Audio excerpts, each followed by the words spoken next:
Hello everyone and welcome back to Mega Park 2. My name is Coaster Bro Cam and the name for the floorless coaster we built last episode is now Inversionator. The commentator left two name options and they were Inversionator and Inversion Palooza. And I just felt that Inversionator just rolled off the tongue better. I mean, I don't know, maybe that's just me. But I feel like Inversionator rolled off the tongue better. And yeah, so Inversionator, everybody. Now let's color it. I feel like if it's named Inversionator, it feels kind of scary and intimidating. I don't know. Or maybe not. We can maybe do... Or like, what color would remind you of inversions? Maybe like a caution? Maybe like yellow and black? That would look cool.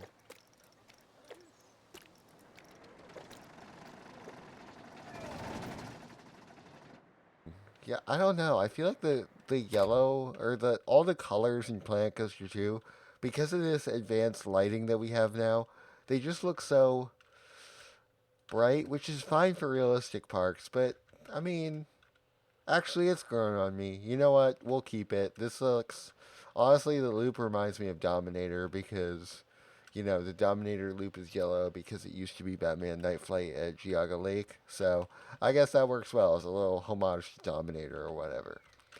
Okay, so you know what, guys? We're gonna start 2 coasters per episode this episode. And before I forget, we need to paint the train too, because I completely forgot to paint the train. But yeah, we're starting 2 coasters per episode this episode. And I'm probably gonna do it where I like pick the first coaster and then let fate decide the second coaster because, hey man, worth the risk. I mean, it's Mega Park, so everything is a risk in Mega Park. That should be the park slogan. Everything is a risk in Mega Park. That looks aesthetically fine, I think. I mean, no one's going to ride it anyway, so whatever. But, yeah, so we're going to choose the first coaster and then just randomly pick the second coaster. But the first coaster I want to make, I've been thinking about it. I want to make a Vekoma family coaster like Big Bear Mountain at Dollywood. You know, the thing in the DLC, which I bought. I bought the DLC, and I do have a pretty positive outlook on the DLC. It was satisfying. Okay, I mean, it was $10, but the DLC for what you got, it was pretty good. Like, you got the extreme spinner, and then you only got really like one useless flat ride, but the other flat rides, like the stand-up spinning flat ride was just like, what is that? I don't know. But let me figure out, why are you, oh, it's because I'm in, whatever, like, this camera mode. Look at this trash, it's floating in the air. Alright, so should we have it launch out this way and then the brake run this way? I feel like, yeah, because we can have the queue like right here, and then we'll just have it be behind the screen. I'm gonna actually align this to this scenery grid. I'm not gonna like make a station or anything, just so it can be nice and aligned and like work well.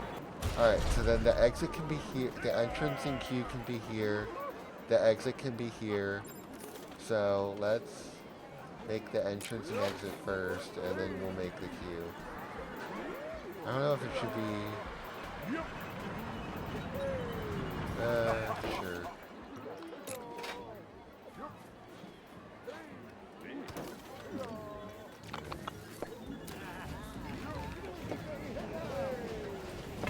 There we go. Alright, that's good. And then we'll just extend this out a bit. I don't know what we're going to do for Megapool. I'm assuming like Megapool will be maybe here or here. I don't know. We'll see as the park develops, but Megapool is going to be awesome. Alright, let's start building the coaster.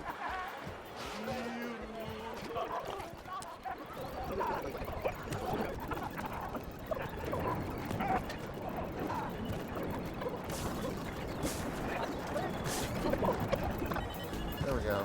And then I don't really quick here that like intersects with the path. We gotta start building this thing. So, all right, let's start building this thing. All right, so for this coaster, I was mainly trying to just make a family-friendly coaster, you know, just family coaster, regular family coaster. But it did turn out a bit more intense than I would have liked, but it was still rideable, and it honestly, it did become the most popular ride in the park. So, yeah. So I started out with the 0 to 65 miles per hour launch, and I just decided to start out with a hill to, like, right after the launch, just a nice airtime hill, so the guests can get a nice little pop-up floater before the ride starts. And then this is why I really started to like intertwine with the other coaster, the Inversionator or whatever I called it. And yeah, so I decided to just go through all the inversions, and like I went through the banana roll, and then I went over the cobra roll, and then I did something crazy a little later on, which is probably gonna play in a second, but I went under the Heartline roll. Like, I made a bank turn underneath the Heartline roll, and it still worked. It somehow worked. Like, I made that under the Heartline roll. So, I just made a little hill, and then I turned, and then I just said, you know what, let's just try it. And it worked perfectly. It didn't collide, it didn't do anything. As long as the trains aren't, like, running at the same time, it'll be fine. And then I just made another hill, and a few bank turns, because I was trying to make my way over to the double corkscrew for like the next big thing I wanted to do, which you'll see it when it happens, but it's pretty cool. Then I decided to make a helix because I didn't really want to like turn it, snap it to the right, and snap it back to the left. And I didn't want to undo my snap to the right, so I just made a helix, and then I made a hill. Then I made a big turn into the corkscrew launch. I put a launch section during the corkscrew, during the double corkscrew, so like you can see, I think we did get like a dueling ride at some point when I was building the second coaster, but yeah, that's pretty cool. And then I did have to take out this element, this big 300-foot thing, because I learned that you can't place LSMs or launch systems on hills for this ride, which is a little weird because it said like, I don't know, I just wasn't really expecting it, but yeah, that's how close it gets, and it's still like, you know, workable with the thing, but I don't think that would like fly in real theme parks, but in Mega Park anything is possible. So yeah, and then it goes around turn, goes through double corkscrew launch, very cool. And then it did make it womp womp. So then I just tried to add launch sections, and it didn't work. So eventually I just deleted it and then moved on. So yeah, here I am just trying to add launch sections and, you know, being real frustrated with the mechanics. And then it rolled back, and then there were only 3 cars left, so I just deleted the whole element, and then made just a smaller hill. It was still a hill, but it was just smaller, and then I made a really tight turn, which is probably way too tight and exerted way too many G-forces onto the riders, but oh well. And then I think I ended it off like relatively soon after this, because I had done everything I wanted to do, you know, the double corkscrew launch, going under the Heartline roll, all of that was done. So I think I just decided to like, just bring it back to the station, and just add a few more hills and twists, and then auto-complete it right here. Alright, there we go. Let's ride it. Leave a name for it. Oh. Alright. Let's ride this. Leave a name for it in the comments below. Most likely name will be picked, or just whatever name is left for it. Because, you know, there's only one name left for it, so I just picked that name, but yeah. The last coaster I made.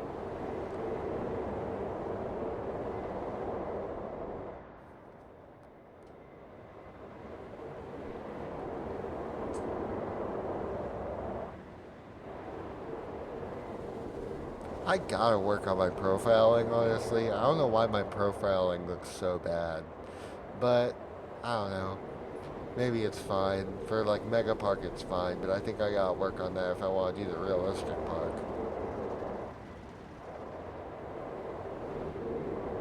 Here we go, second launch.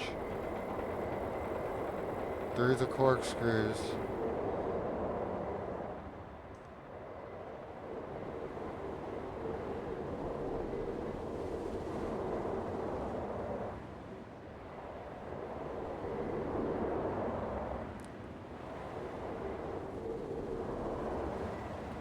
Alright. Again, it's a little intense with the turn to the station, but let's just modify this.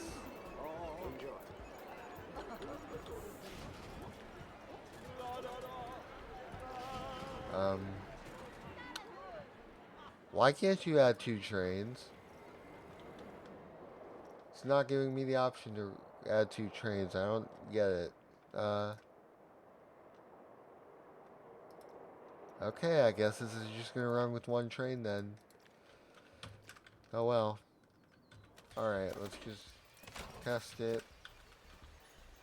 Wait for it to come back, and then we'll open it, and then we'll start work on the next coaster. Alright, while we let that test, we are going to start work on the next coaster. So I think I'm going to close my eyes and pick one. Hope it's a good one, but here we go. I am closing my eyes, and I hope this works out well. So, 5, 4, 3, 2, 1. What is it? I don't even want to know what it is. A wing coaster? We can't do that. We just did a B&M. I don't want it to be a B&M looper, okay? Alright. Choose again. 5, 4, 3, 2, 1. Is this tilt coaster? Okay, this could be interesting. Alright, so for the tilt coaster, I decided that the station would be on the left side of the path when you walk in. Just because, you know, the floorless coaster's on the right, the launch family coasters are ahead and to the right, so yeah, this balances it out. And so I obviously started with the brake run, as I always do.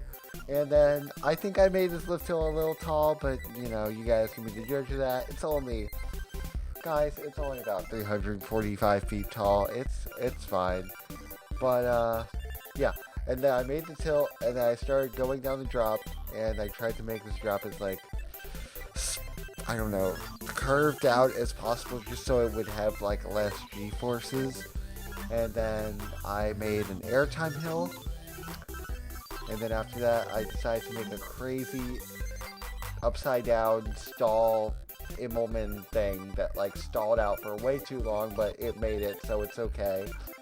And yeah, I had to smooth it out a bit.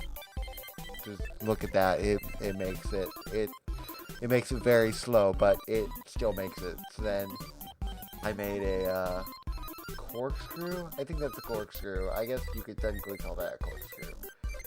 And then I made a wave turn, which is not really on this type of coaster. I mean, this is the old gen tilt coaster, not the new gen like Siren's Curse. This is more like Lost Gravity. And then I just kind of lost my mind right here, because I decided to, like the Smiler at Alden Towers, I decided to make a Batwing within a Sea Serpent roll.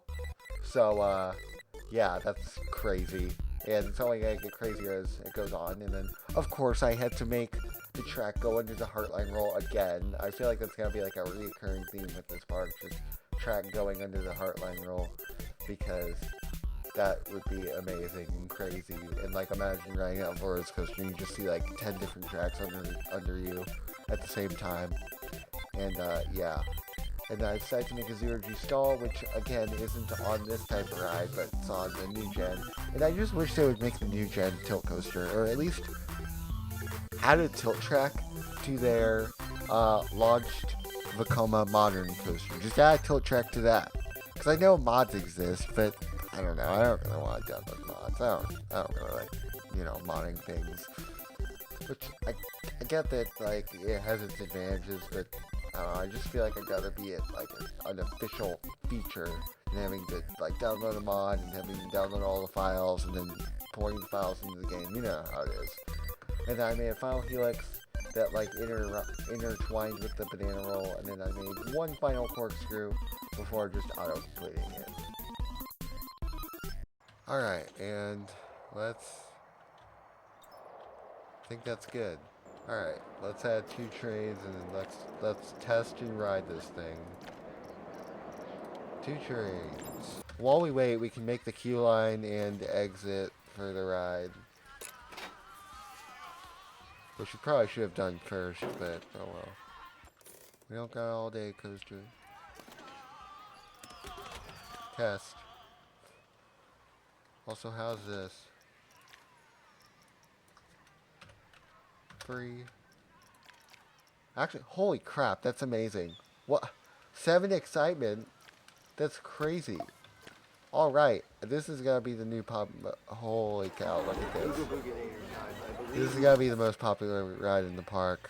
There's just, yeah, this is insane, honestly. Oh, look at this. It's filling up. And we can even watch the guests go around.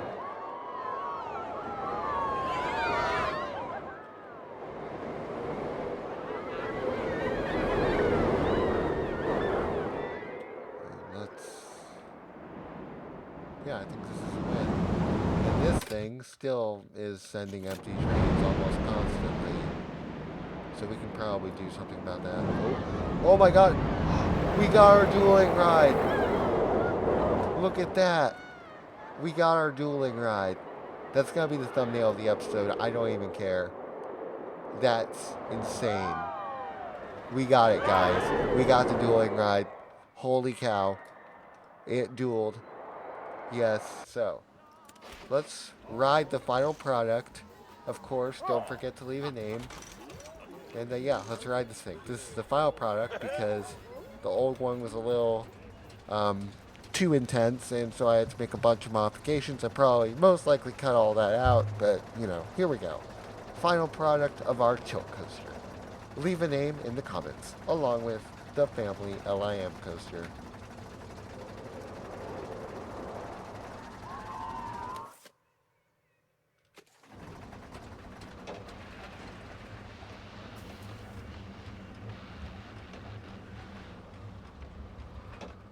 Here we go.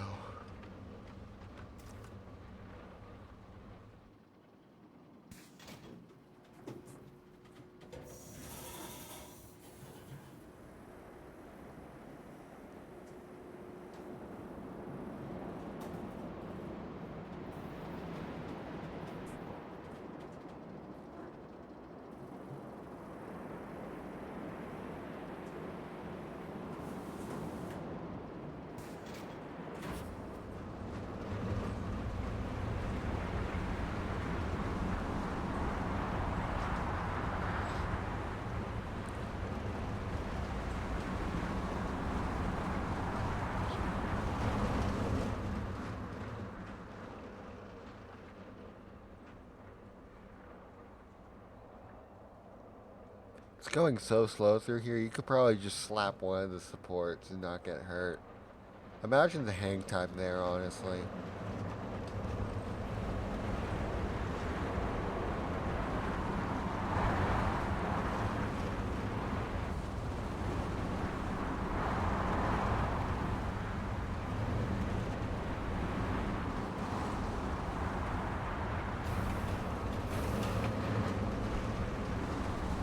It's a little intense through the Batwing, but we can deal with that. It goes underneath the hardline roll.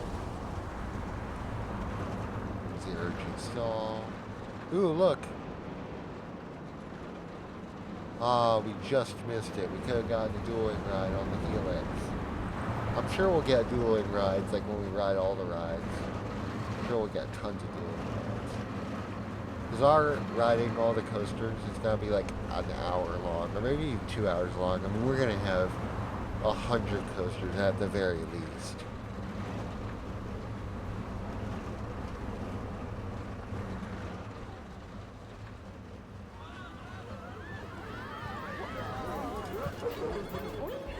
Alright, and that's it.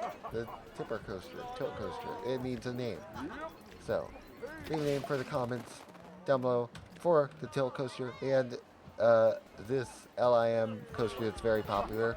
Also, why did it hire a ride operator automatically? It didn't for this thing. And I tried to sit here for 40 minutes last episode trying to like figure it out, or not 40 minutes, but you know. I tried to figure it out, but apparently I had to hire a ride operator for this, but not this or this. I don't know. I guess it's just inconsistent. But yeah, leave a name for the tilt coaster and the LIM coaster in the comments, and I will see you next time in Mega Park 2. Goodbye.